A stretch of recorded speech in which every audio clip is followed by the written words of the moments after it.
I'm Chris. I'm Elin. And this is Single Dad Homestead, brought to you from Montana. We are in Glacier Park, guys. Woo!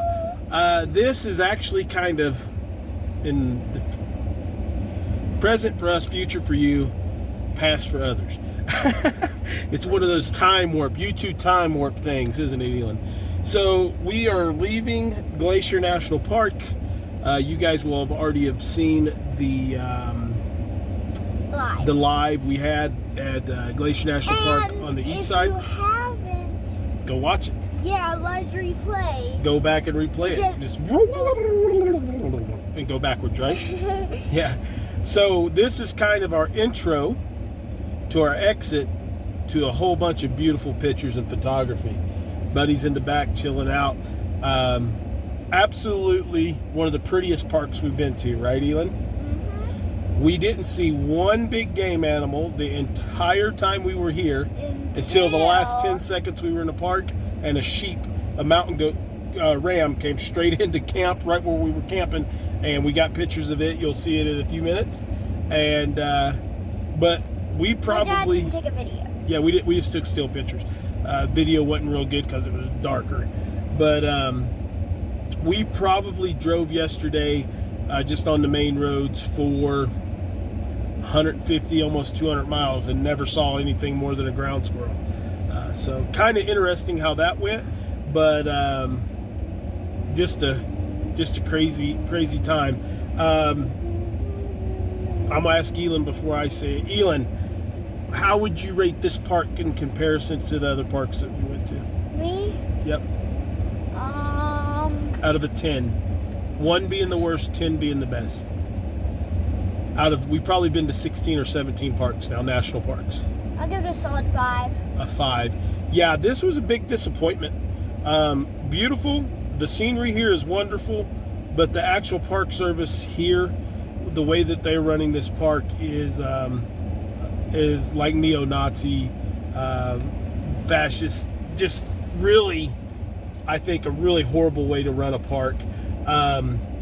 Very two-sided on a lot of stuff. Like I think I've said yesterday in the live, we got fussed at for having a case of sealed water sitting on the picnic table, having a citronella candle burning while we walked away from camp for a reason I'll tell you in a minute, for those that didn't see the live, and having a pan that we were washing and left sitting on the picnic table. Now this is midday, hundreds of people around, because we went to look for a ranger because a garbage truck dumped about 50 gallons of just waste water all over the road, and flies were in our camp. It stunk to high heavens. You couldn't sit around.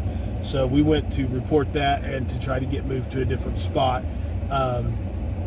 But we got written up for all that. But if you went right around the corner to where all the big rigs were, there were water jugs sitting out, big 5 and 10 gallon blue water jugs sitting out. They had their showers up. We weren't allowed to set up our little tent shower that we could shower off in. Weren't allowed to take showers. Weren't allowed to have anything outside of your truck when you're out there. And we understand there's bears. We live in bear country, not grizzly country, but bear country.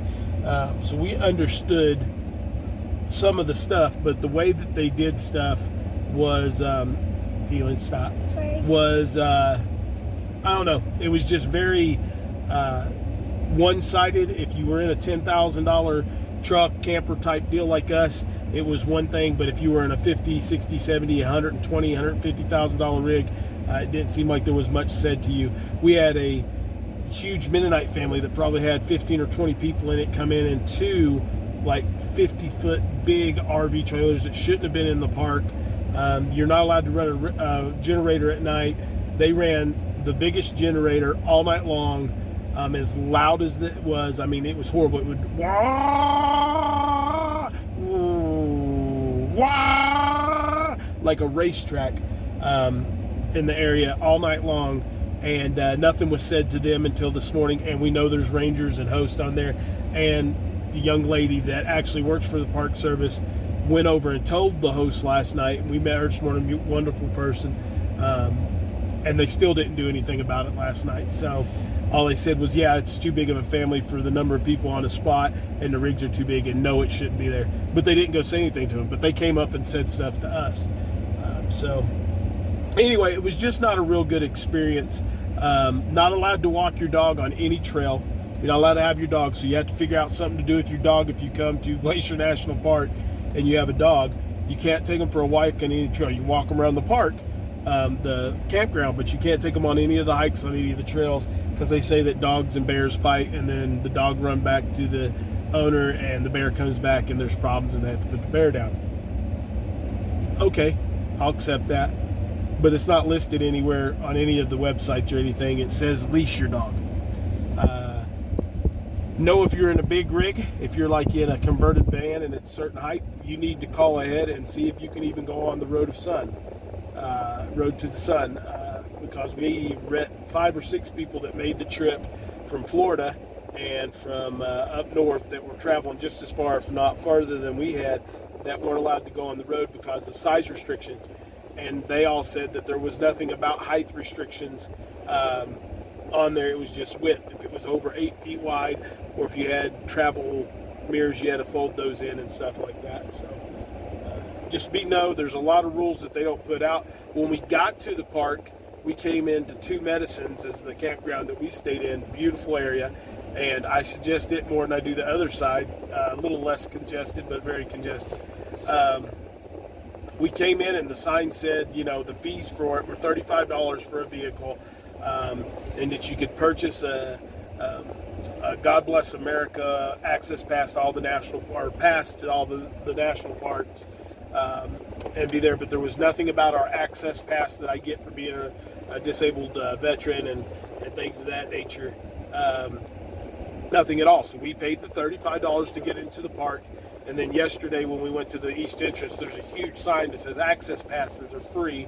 So we talked to the ranger that was there, and we're like, look, we came in Two Medicine side, and the only fees are there, your basic fees, and there's nothing there except for a sign that says you can buy the God Bless America access pass or Bless America access pass.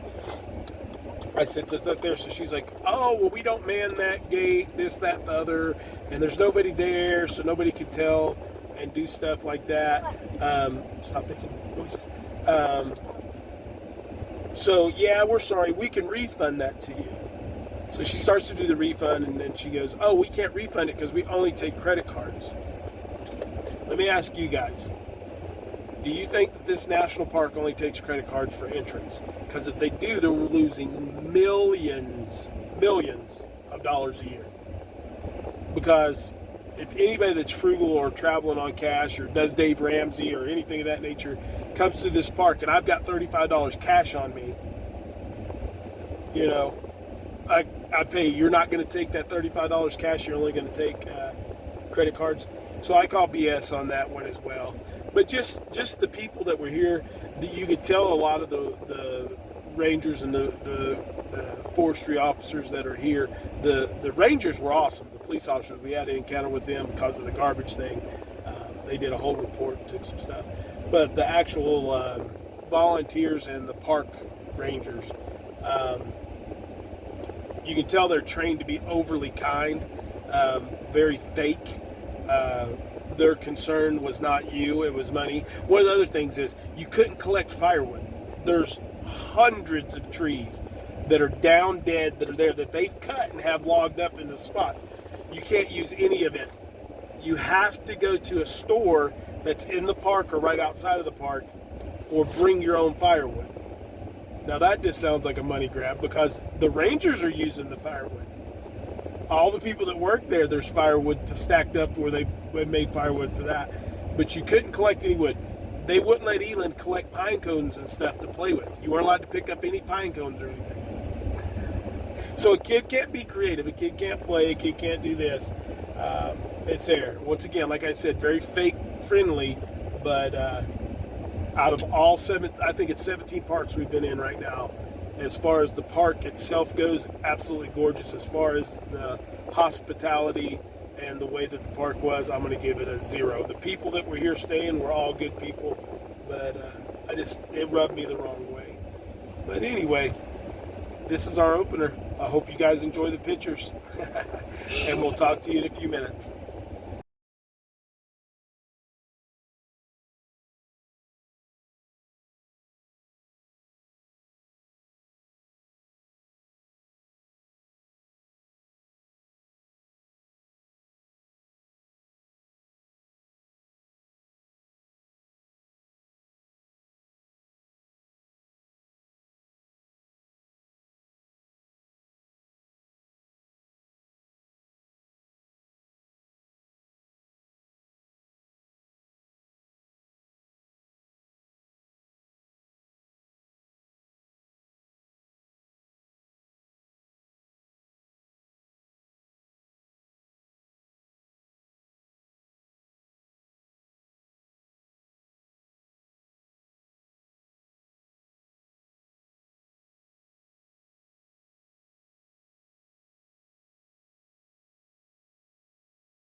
Point it at him. A moose. Oh my gosh. See if you can catch him. Can you get him? Yeah. A moose ran across the road. Oh my gosh. Look how big he is, Elin. He looks like he's in a sea of grass. He is in a sea of grass.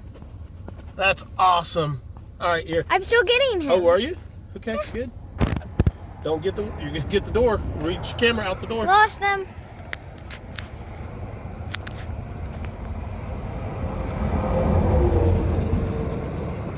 Get him. All right, that's good. Just Wait, stop. no. I got him again. Elin. I've got him back in there. Okay, well that's enough. That's a big animal. Turn it off. Okay.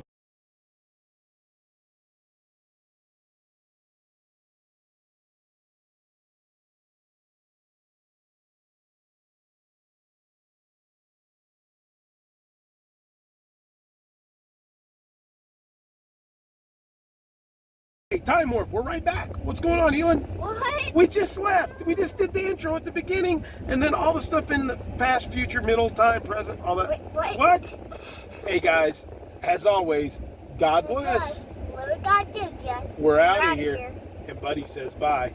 See ya.